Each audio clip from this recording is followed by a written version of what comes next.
How would you describe your home's atmosphere? Is it defined by chaos, anger, hostility, or calmness, love, encouragement? If it's not the latter, stay with me. That's what we'll talk about today on Living on the Edge. Welcome to this edition of Living on the Edge with Chip Ingram. Chip's our Bible teacher for this Daily Discipleship program, motivating Christians to live like Christians. I'm Dave Drury, and we're nearing the end of our series, Intentional Parenting, taught by our guest teacher, Doug Fields. He's the Senior Director of the Homeward Center at Azusa Pacific University and is a noted author and speaker. Over the last several programs, Doug has been encouraging parents and grandparents by identifying 10 characteristics every kid needs from caring adults. And if you're looking for some deeper insight into this important topic, keep listening after this message to hear some practical advice from Chip and Doug. You're not going to want to miss what they have to share. With that, here's Doug with his talk, Memories, Presence, Models, and Peaceful Home. We are in part 3 of this series that we've been doing where I've been talking about 10 actions that all kids need from caring adults. And that caring adult could be a parent. That's mostly what I'm going after. But really, grandparents, aunts, uncles, mentors, coaches, teachers, anybody who's not a hermit, whose life intersects that of a young person. What do all kids need? We've been unpacking that. I wish I could spend a lot of time at the front end catching you up for those of you that missed, but it's all online that you can listen to that if you did miss it, and I encourage you to do that. But basically what we've been saying is that to have an end game in mind. What would it look like if the kids that we were entrusted to parent and to care for and to mentor had a sense of confidence and character and convictions and compassion, and ultimately were competent people, that they weren't just taking up space on this playground that we call Earth, that they could actually do something with their God-given skills. So we have that end in mind. What do we do to build into that? And I've been given these so far 6 actions. We've talked about strong belief, ongoing affection, encouraging words, serious fun, delicate discipline, and activated responsibility. Now, last week, I got an email from one of you, and it was great. Here's what he wrote. I told him I would keep him anonymous. I asked for his permission, but said I'll keep you anonymous. After church, we came home and we sat our 6, 7, and 9-year-old daughters down. My wife and I said, quote, "Your mom and I learned at church today about being better parents. We're going to have some consequences around here when you make bad choices, and we aren't going to yell anymore." The 7-year-old said, "I'd rather you yell." The 9-year-old said, "You guys shouldn't go to church anymore." I could just see those kids saying that, like, oh, wait, things are going to change? You're going to mess with my world that you've already created? I mean, parents are weird. Okay, I mean, I think of my own parents. I've shared this once with you before. I grew up as a teenager in the 70s here in Orange County, and I wouldn't say it was an abusive home, but I would say it this way. My dad was an accountant, and my mom was a seamstress. So if you put those two together, you just described hell for a teenager. Because the accountant dad would say, "We can't afford it." And the seamstress mom would say what? "I will make it for you." So as a teenager, I go through school in Orange County in homemade clothes. Now, by show of hands, how many of you remember from the 70s OP shorts? Let me see. Oh yeah, many of you. Now, if you don't, OP shorts, they were it. You were cool if you had OP shorts. OP stood for Ocean Pacific. This is where trends start in Southern California. I'm right in the heart of it in Orange County. But my dad would not pay $28 for a pair of shorts. I don't care if they're lined with gold, Douglas. You know, that's the lecture that I got. So my sweet mom said, "I'll make you a pair." And before I could say no, my mom had whipped out a pair of OP shorts, corduroy. From a distance, they looked just like OP shorts until you got up close. On the pocket, there was no which is exactly the point of wearing labels. I mean, if labels weren't important to teenagers, and we all make fun of our teenagers now. Oh, you're so materialistic, because we forget we were too. So I said, Mom, these aren't OP shorts. These are just generic brand shorts. I'm not wearing these. So 2 days later, I get them on my pillow with a bow. My mom had embroidered, not OP, because she was scared of the infringement police. But she had embroidered DP on the pockets for Doug's pants. So that was what I grew up in. But as I look back at my parents, they did a lot of things great. They did a lot of things goofy, but they were sincere. They were sincere in what they tried to do and what they tried to pass on to me. And actually that memory moves us to the seventh action that I think all kids need from caring adults, and that is positive memories. Healthy kids have great memories. So when it comes to our childhood, there's a flood of things that come back. And personally, I'm thankful for more good memories than bad memories, but truth be told, no family is perfect. And you as a parent, you are going to create some bad memories. You're going to act like a child as an adult and do something that's going to wound your kids. You're going to yell too much. You're going to create shame. You're going to get angry and use terrible words. That's going to happen. But how beautiful that we get this long amount of time as parents that we can create more positive memories than the negative memories.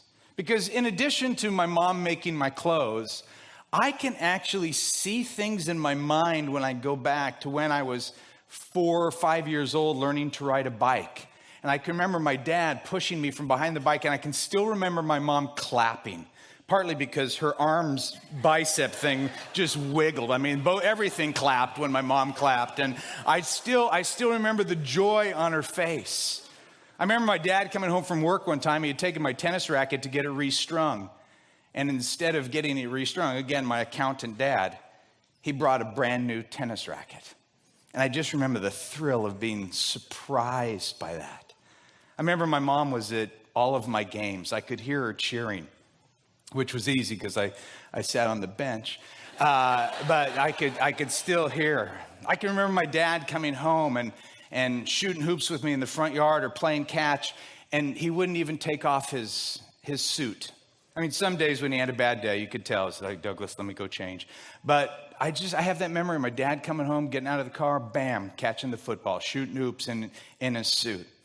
I remember vacations, driving across country. I remember as a little boy going through Mississippi and wondering where Mr. Sippy was. And my mom just laughing so hard and the dog barking, and I gave the dog a lifesaver because his breath was bad. He choked on it and threw up on my sister. I mean, I remember that stuff. See, our lives are this museum, and memories contribute to that museum. And every memory is like a frame in a film of one's life. And I know for some of you, your museum is a little darker. That your museum has memories of pain and hurt and abuse. And honestly, I am so sorry. And I don't pretend to understand your pain, but I do know that you can be the adult to stop that cycle and not pass that on to your kids. That I know you want a brighter future for them, and you can redeem that. You can redeem this whole idea of family by creating these positive memories. See, memories make up the foundation of who we are. And I will tell you that memories are very biblical. Actually, God wants us to remember. If you were to take a scope through the entire Bible, you would see the remember word used a lot. As a matter of fact, there's several memory builders. One called the Sabbath. It's a day to remember and to worship God, the Creator, the Sabbath. There's the feasts, which were to remember that God is holy and He is a provider. There's communion. Why do we celebrate the Lord's Supper? To remember what Jesus did on the cross for us. In the Old Testament, there was all these rocks and memorials to remember what God had done. Take a look at Deuteronomy in the Old Testament, chapter 4, verse 9. It says, only be careful and watch yourself closely so that you do not forget the things your eyes have seen or let them fade from your heart as long as you live. Teach them to your children and to their children after them, grandparents. Okay? We're to create memories. God is saying, that which is good, remember it. Not only remember it, infuse it and solidify it into your heart and your soul. So as a parent, building memories is not optional. You are building memories. The question is, are they going to be positive memories or negative memories? So when the frames of experience are all spliced together in one narrative, is it going to be a positive narrative or a negative narrative? I mean, are your kids going to remember a mom who was a nag or a mom who was playful? A dad who wasn't present or a dad who was playful? Are they going to remember their parents' marriage as they always argued? Or are they going to remember their parents' marriage that mom and dad were crazy about one another? Are they going to remember parents who yelled all the time or parents who laughed a lot? See, there are going to be memories. Grandma, grandpa, aunts, uncles, they're going to have memories of you too. Remember, your life intersects the life of other kids. Are they going to remember grandpa the grouch, grandma the grump? Take your shoes off at the front door. You've got plastic on all your furniture because, they're coming over. You're more interested in Wheel of Fortune reruns than playing with them. No, you got to make memories. So let me go really practical. I put a bunch of these in your notes. The first just said make up traditions. If your kids are little, start now. What are the traditions in your home? What will your kids say? Every birthday we did this, or every first day of school, or last day of school, or Sunday night was spaghetti night, or every holiday we did this. My dad would wake me up on Flag Day wearing a flag, nothing else, just a flag. And, it's high potential for memory and therapy. But traditions add to the flavor. I actually brought this to show you because this is something we do. My kids have been doing this since they were little. You go to a Chili's, or this is Outback, you'll go coconuts for our shrimp. And we take these and we play mouth catch with them. And we have contests who can catch them. So you fling them across the table like that, and the other person has to catch them in their mouth. So it is really a simple game. You just go, ready? 1, 2, and we don't have that big of a table. But it's not as easy as it sounds. We did it when we were little, and you're going, Fields, you are insane. Well, my kids did not grow up in a bland home. Okay? My oldest is 25 in a serious relationship. We were out to dinner a couple weeks with her boyfriend at Outback. She's the one who brought it up. Dad, see how good John is. I'm like, okay, let's go. It was just... That's what I mean by a tradition. Then I put in your notes, capture memories, photos. Every photo has a story behind it. It is so easy now with everything, photos and videos being on your phone, that it ought to be happening all the time. When our kids were growing up, we would have contests. I would just give them the camera, and we would have photo contests at different places. And the ones that were the funnest to them is when Cody, my son, took a picture of a guy on a beach with a Speedo. I mean, he thought that was so funny as like a 7-year-old. Like, I almost got the guy's in a Speedo. He'd never seen a Speedo before, and he's in therapy. A cockroach on a hotel in Panama City Beach, Florida. I mean, people falling asleep on a train that we were on. We were taking pictures of them. That all tells the story. Capture those memories. I put in there, prioritize vacations, because here in Orange County, we think, there's just never a good time to take a vacation. That's true. So that's why you've just got to get it on the calendar and say, we're going. All family research, by the way, points back to vacations creating the most memories for kids. And it's not where you go that they remember, it's what you did with where you go. Several years ago, I spent too much money taking my whole family to Maui. You know what my kids remember about going to Maui? Is Dad, remember when we bought fireworks, which were legal there, and we found that empty parking lot, and we shot off fireworks. That's what I remember. That trip cost me thousands of dollars.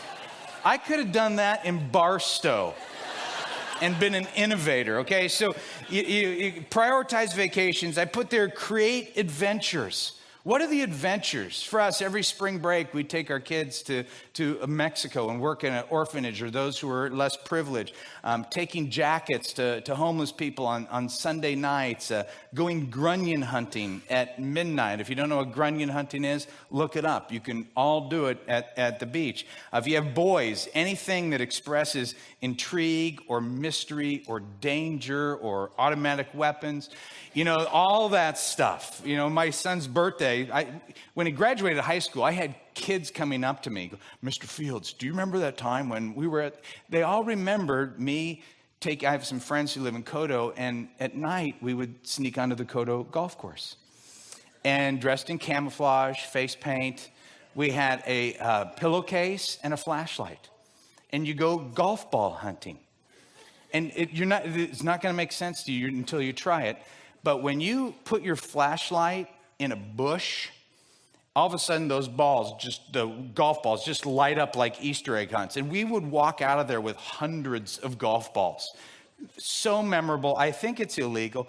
But here's my point in all of this.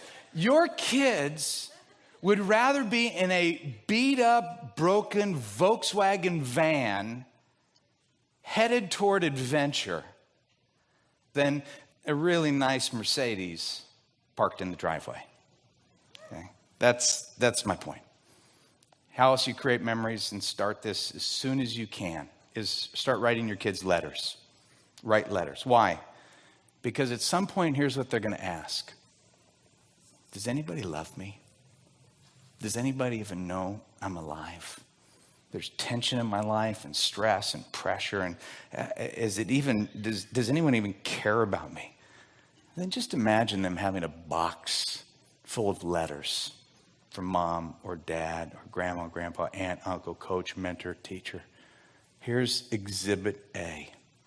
Okay? See, building memories is going to get you an A in parenting. And it is never too late to start.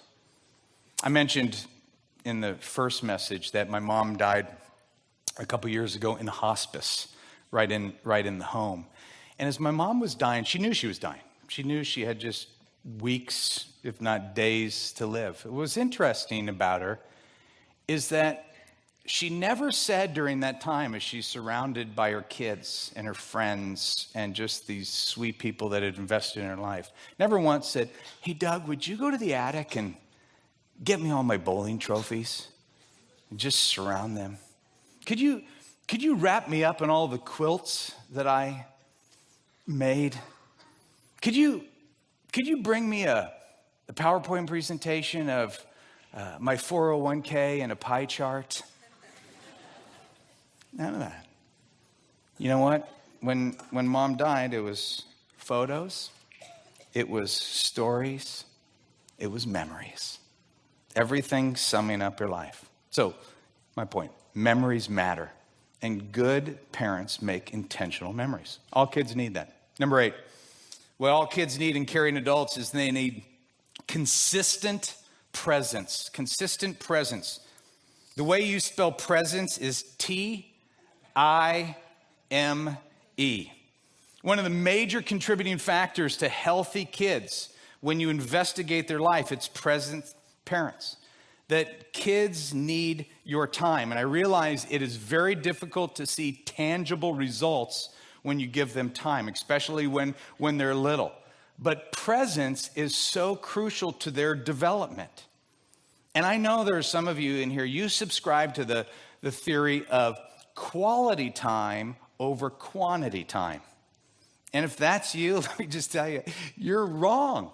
Okay, you're just wrong. I mean, you can argue with me all you want. When you get to heaven, you'll see I was right on this one. People who subscribe to quality over quantity, they either don't understand parenting or they're just trying to ease the guilt of their own mistakes. See, this idea of presence, it is a challenge to our priorities. It is always a challenge to our priorities and if I'm honest, our selfishness. Now, I've mentioned this a few times in this series. If you are a single parent, you're my hero. Okay? You're my hero. I honor you for working so hard to hold things together. I really do believe in God's economy and his sovereignty, that he is going to bless you as a single parent and your kids are going to rise up and call you blessed. But what kids won't call blessed are not the parents who are working to survive, but the parents who are overworking to drive the nicer cars, to live in the better zip codes, to have all the toys, to stroke their egos, and then blame the kids or the spouse that I have to work so much to maintain this lifestyle. So your kids would rather have your presence than your presents with a T, your money, your toys. Presence matters. And this idea, again, of presence, this is very big to God. You guys think about this. This whole playground that we call Earth was brought into existence by God's presence.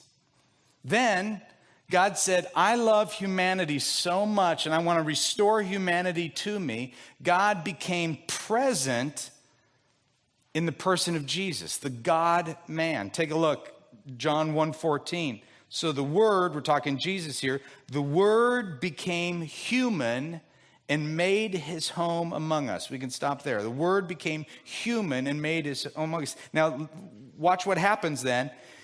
Because after Jesus rises from the dead and ascends to heaven, you move into the book of Acts, what do we have with presence? He gives us the presence of his Spirit. Absolutely. Absolutely. Take a look at Ephesians 3, verse 16. I pray that from his glorious, unlimited resources, he will empower you with inner strength through his Spirit. Then Christ will make his home in your hearts as you trust in him. See, presence is big to God. And now that he's given us his unlimited resources, I, as a dad, I can become more present in my kids' lives. You've been listening to the first part of our guest teacher Doug Field's message, Memories, Presence, Models, and Peaceful Home, from his series, Intentional Parenting, 10 Ways to be an Exceptional Parent in a Quick Fix World. He and Chip will join us here in studio with their application in just a minute. Just like a well-constructed building, successful parenting requires a great deal of intentionality along with a well-thought-out plan. And that's why we're excited about this particular series. Doug is providing practical advice and help for parents and grandparents in areas where they've struggled historically. Now, if you're blessed to have kids or grandkids, you have a divine responsibility to love and care for them, and we want to help you do that. If you invest time in this series, you'll learn how to be more purposeful as a parent and develop a biblical blueprint that'll transform how you do life with your kids. For more information about intentional parenting, you'll find everything you need at livingontheedge.org. Or give us a call at 888-333-6003. App listeners tap special offers. I want to take a minute today to talk to those of you that have been listening to Living on the Edge for quite a while. You've been ministered to by Living on the Edge. Now, I'm going to ask you to very seriously pray about something specific. Would you consider prayerfully partnering with us on a monthly basis? Monthly partners make a huge difference in the life of the ministry. Not only does it tell us that you're with us, your heart is with us because your money is being given and helping us each and every day, but it tells us that you're really a part of the family, that you are one of those people that, and whether it's a big amount, small amount, really that's immaterial. But it's about saying, rather than just now and then, it lets us know, here is a group of people that are on mission with us to help Christians live like Christians. And like any organization, the predictability of knowing that people are behind you, that you can count on whatever it is each month, it makes a huge difference. And so if you've been listening, and I'm sure many of you have already given once here or there, or maybe you have listened and just have never thought about, oh, wow, that's right. These people have to pay for all of this. Would you consider, just prayerfully, God, would you like me to partner with Living on the Edge? It can be whatever amount God shows you, but it would mean the world to us. And I think you would find your heart resonating as you partner with the ministry, because it's not just a financial provision, it's becoming a part of the ministry that helps other people. So here's my request. Pray specifically and then do just whatever God shows you. Thanks, Chip. If you'd like to become a monthly partner, go to livingontheedge.org, then tap the donate button. With a few clicks, you can set up a recurring donation and be a part of regularly helping others benefit from the teaching of Living on the Edge.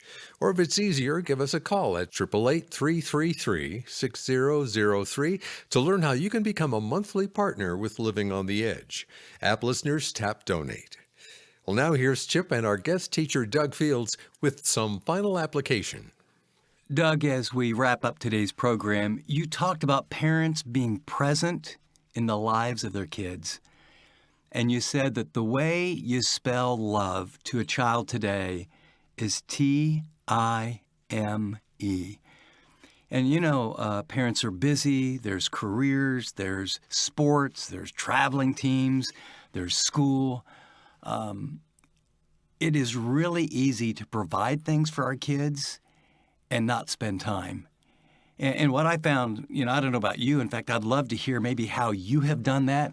But I actually put it on my calendar in my schedule. I used to have a sort of a work schedule and then a family schedule. And what I kept finding was the family schedule got bumped.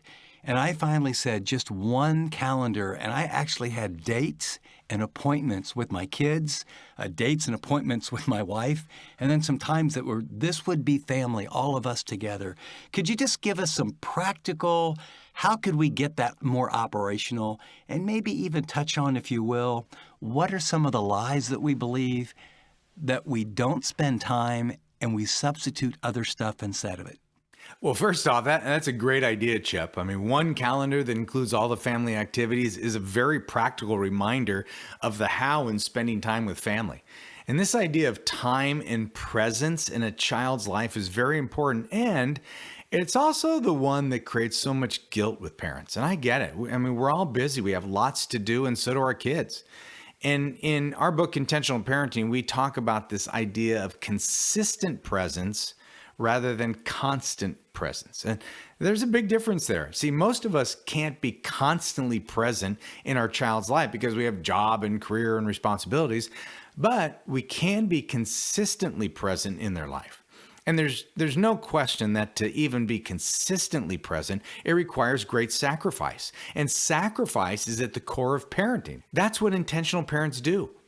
Time is one of the few realities in our world, right? We can't make more time. If you're rich or you're poor, we all have 1,440 minutes a day to steward.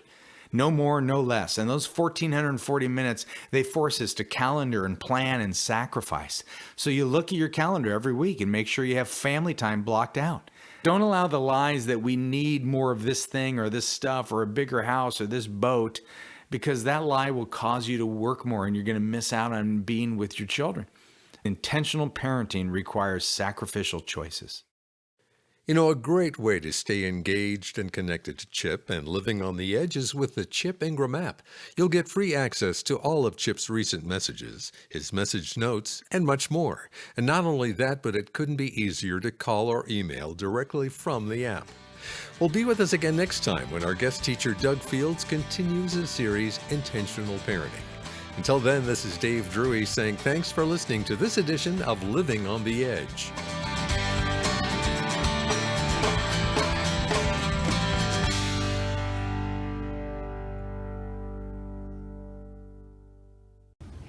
Thanks so much for watching this video. If you'd like to watch more content like this, click and subscribe here to our channel. And by the way, if you'd like to know more about Living on the Edge, find out about more resources, maybe get on the mailing list, go to livingontheedge.org. See you next time.